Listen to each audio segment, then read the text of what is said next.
Hi നമസ്കാരം. ചത്താപ്പച്ച എന്ന സിനിമയുടെ OTT റിലീസുമായിട്ട് ബന്ധപ്പെട്ട ചില വാർത്തകൾ നിങ്ങളുമായിട്ട് പങ്കുവയ്ക്കുക എന്നുള്ളതാണ് ഉദ്ദേശം. മറ്റൊന്നുമല്ല, മലയാളത്തിലെ എക്കാലത്തെയും വലിയ ഒരു വിജയത്തിലേക്ക് നടന്നെടുത്തുകൊണ്ടിരിക്കുമ്പോൾ തന്നെയാണ് ചിത്രത്തിനെക്കുറിച്ച് നെഗറ്റീവായിട്ടുള്ള ചില വാർത്തകൾ വരികയും അതിൻ്റെ പുറകെ ചിത്രത്തിൻ്റെ കളക്ഷൻ ഒന്ന് ഇടിയുകയും ചെയ്തു എന്നുള്ള വാസ്തവമാണ്. എങ്കിലും ചിത്രത്തിന് മികച്ചൊരു കളക്ഷൻ തന്നെ നേടിയെടുക്കാൻ സാധിച്ചു.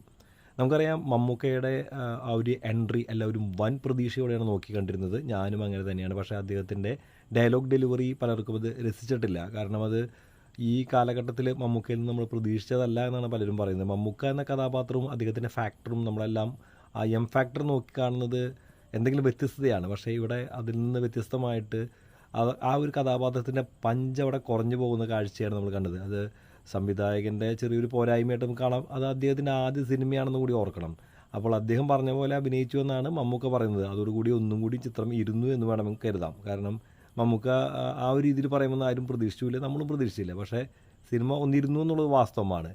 അങ്ങനെ ചിത്രത്തിൻ്റെ കളക്ഷൻ ഒന്ന് ഇടിഞ്ഞിരിക്കുന്ന സമയത്ത് ഏകദേശം 40 കോടി വരെയുള്ള റിസൾട്ട് മാത്രം നമ്മൾ അറിഞ്ഞിട്ടുള്ളൂ.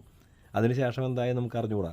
ഒരു കാര്യം മനസ്സിലാക്കാൻ സാധിച്ച, ചിത്രത്തിൻ്റെ OTT സംപ്രേഷണാവകാശം വലിയ തുകയ്ക്കാണ് എടുത്തിരിക്കുന്നതെന്നാണ്. സി സ്റ്റുഡിയോ ആണെന്നും മറ്റോ ആണ് അതിൻ്റെ പിന്നിലെന്നാണ് അറിയാൻ സാധിക്കുന്നത്. പിന്നെ ആ ചിത്രത്തിൻ്റെ ഇതുവരെ ഉള്ള ടോട്ടൽ ബിസിനസ് 60 കോടിയാണെന്ന് പറഞ്ഞു കേൾക്കുന്നു. അതെല്ലാം ഔദ്യോഗികമായിട്ടുള്ള റിപ്പോർട്ടുകളല്ല, അനൗദ്യോഗികമായിട്ടുള്ള ചില അറിയിപ്പുകൾ അവിടെ നിന്ന് ഇവിടെ നിന്ന് കിട്ടിയിട്ടുള്ള സംഭാഷണ ശേഖരങ്ങളും അതുപോലെ വാർത്താ ശേഖരങ്ങളിൽ നിന്നാണ് ഞാൻ ഈ കാര്യങ്ങൾ പറയുന്നത് കേട്ടോ. ഏതായാലും 60 കോടിക്കടുത്തുള്ളൊരു കളക്ഷനല്ല ബിസിനസ്. 40 കോടിയോളം കളക്ഷനും 20 കോടിക്കടുത്തുള്ള ഒരു തുക സംപ്രേഷണാവകാശമൊക്കെ ആയിട്ടും OTT ഒക്കെ ആയിട്ടും സ്ട്രീമിങ്ങിനൊക്കെ ആയിട്ടൊക്കെ പോയി എന്ന് കിട്ടിയെന്നൊക്കെ പറയപ്പെടുന്നു.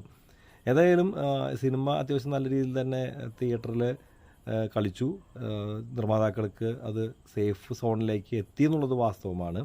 താരതമ്യേന പുതുമുഖങ്ങളായിട്ടുള്ള നായക നടന്മാരെ വെച്ചിട്ടാണ് എടുത്തിരിക്കുന്നത്. വലിയ സ്റ്റാർ വാല്യുള്ള നടന്മാരല്ല, അതിലാകെ മമ്മൂക്കയാണ് ഒന്ന് താരമൂല്യമുള്ള താരമുള്ളത്. അതുകൊണ്ട് തന്നെ ചിത്രത്തിൻ്റെ നിർമ്മാണ ചെലവ് അത്രയ്ക്ക് വലുതല്ല.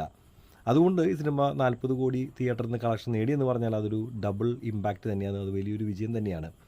ഇപ്പോൾ OTT സംപ്രേഷണാവകാശം കൂടി നേടിയെടുക്കുമ്പോൾ ഗംഭീര വിജയമായി മാറി എന്ന് തന്നെ നമുക്ക് ആത്മാർത്ഥമായിട്ട് വിശ്വസിക്കാം. 60 കോടിക്കടുത്തുള്ള കളക്ഷൻ ആ ചിത്രം നേടിയിട്ടുണ്ടെങ്കിൽ, ടോട്ടൽ ബിസിനസ് നേടിയിട്ടുണ്ടെങ്കിൽ അത് ആ ചിത്രത്തിൻ്റെ വലിയ വിജയം തന്നെയാണ്.